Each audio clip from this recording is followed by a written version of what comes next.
الحمد لله نحمده ونستعينه ونستغفره ونؤمن به ونتوكل عليه ونعوذ بالله من شرور أنفسنا ومن سيئات أعمالنا ومن يهد الله فلا مضل له ومن يضلل فلا هادي له ونشهد أن لا إله إلا الله وحده لا شريك له ونشهد أن سيدنا وسندنا ونبينا ومولانا محمدا عبده ورسوله وارسل عليه جميع بشيرا ونذيرا وداعيا إلى الله بإذنه سراجا ومنيرا وصلى الله تعالى على خير خلقه محمد وعلى آله وصحابه وبارك وسلم تسلیما کثیرا۔ صدق اللہ العظیم۔ تو پیارے بہن بھائیوں، آج میں پھر آپ کی خدمت میں حاضر ہوں۔ یہ ذوالحج کا مہینہ تقریباً آدھا گزر چکا ہے، ذوالقعدہ کا، اور ذوالحج آنے والا ہے، حج کا مہینہ آنے والا ہے۔ تو آج ہم حج کے بارے میں بات کریں گے کہ بنیادی رکن کون کون سے ہیں جن کا پورا کرنا ہم سب پر فرض ہے۔ جو بھی حج کرنے جائے ان پر فرض ہے، ہر حاجی پر۔ تو ایکچولی حج کے دن جو ہیں وہ 5 ہیں، 8 ذوالحجہ سے لے کر 12 ذوالحج تک۔ تو شروع اس طرح سے کرنا ہے کہ 8 ذوالحجہ کو صبح فجر کی نماز کے بعد خانہ کعبہ کے طواف کر کے منا کی طرف روانہ ہو جانا ہے۔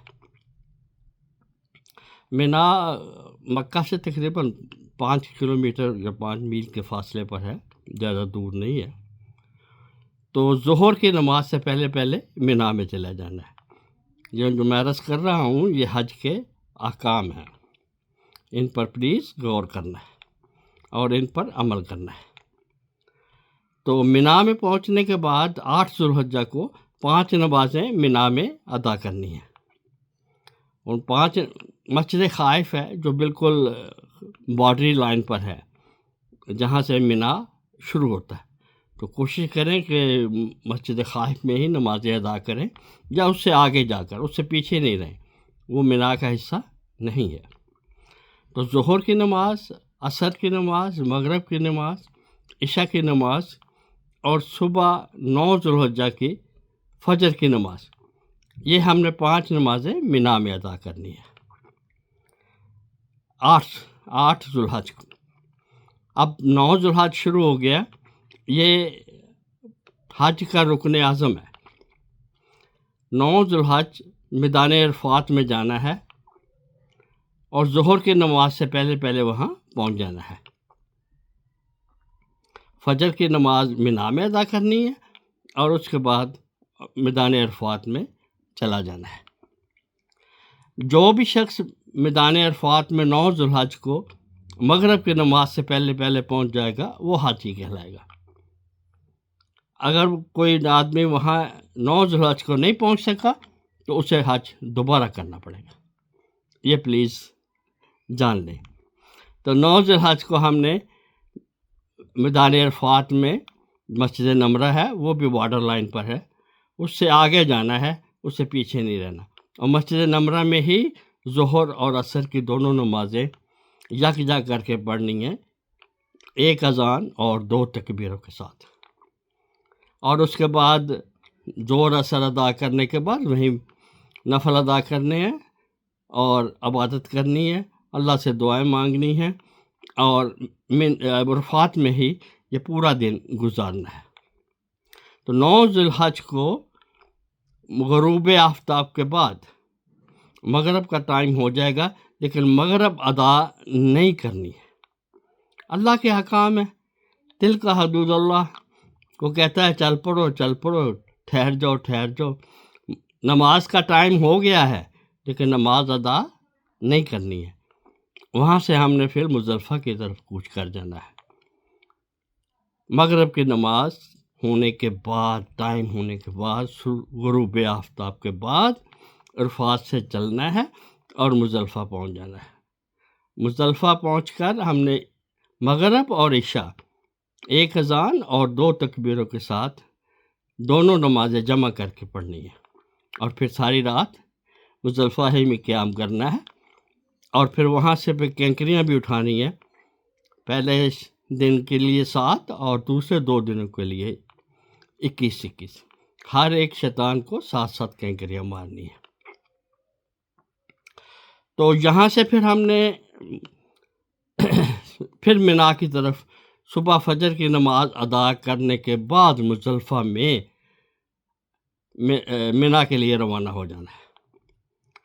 تو پھر یہ 10 ذوالحج ہے، یہ عید کا دن ہے، ساری دنیا میں عید الاضحیٰ منائی جا رہی ہے، اور 10 ذوالحجہ کو، اور حاجی جو ہیں وہ اپنے رکن جو ہیں حج کے وہ ادا کر رہے ہیں اور قربانی بھی کر رہے ہیں۔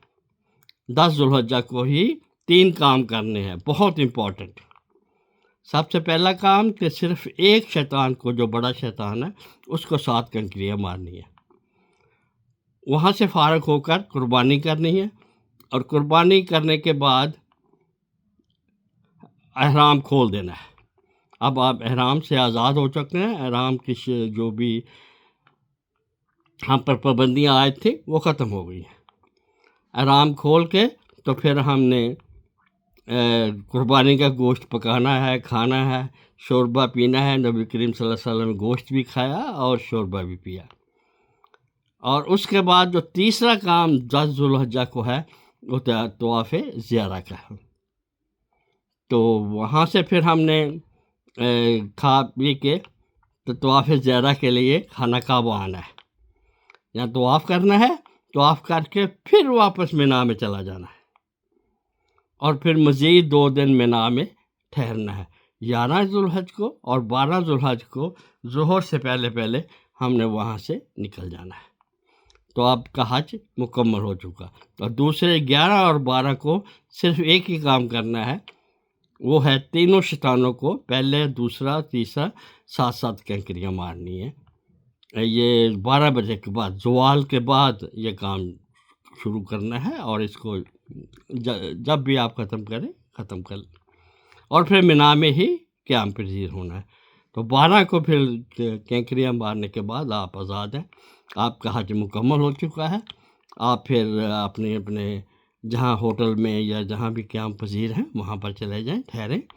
اور پھر آخری کام جو ہے وہ جب آپ نے اپنے ملکوں کو واپس جانا ہے، اپنے گھروں کو واپس جانا ہے، پھر تو طواف وداع کرنا ہے، خانہ کعبہ کا طواف کرنا ہے، اور اپنے گھروں کو واپس آ جانا ہے۔